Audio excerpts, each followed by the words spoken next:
വന്യമൃഗശല്യത്തിന് ശാശ്വത പരിഹാരം കാണണമെന്നാവശ്യപ്പെട്ട് കൽപ്പറ്റയിൽ മാനന്തവാടി രൂപതയുടെ ഉപവാസ സമരം.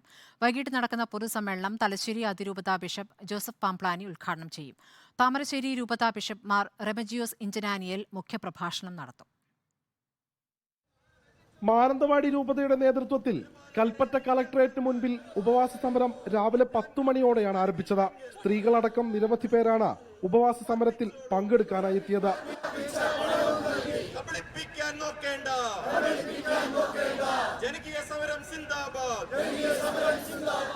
വൈകിട്ടോടുകൂടി കൽപ്പറ്റയിൽ പ്രതിഷേധ റാലി ആരംഭിക്കും.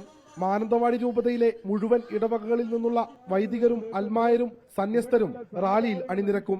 എത്രയും പെട്ടെന്ന് ഇവിടുത്തെ ജനങ്ങളുടെ ഈ നീർന്ന വിഷയത്തില് കേന്ദ്ര സംസ്ഥാന ഗവൺമെന്റ് ഇടപെട്ടുകൊണ്ട് ശാശ്വതമായ പരിഹാരം ഉണ്ടാക്കണം. അതിനുവേണ്ടി മാത്രമുള്ള ഒരു ഉപവാസ സമരവും പ്രതിഷേധ റാലിയുമാണ്.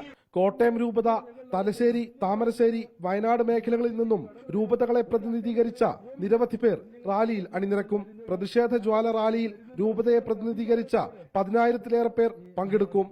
റിപ്പോർട്ടർ, വയനാട്.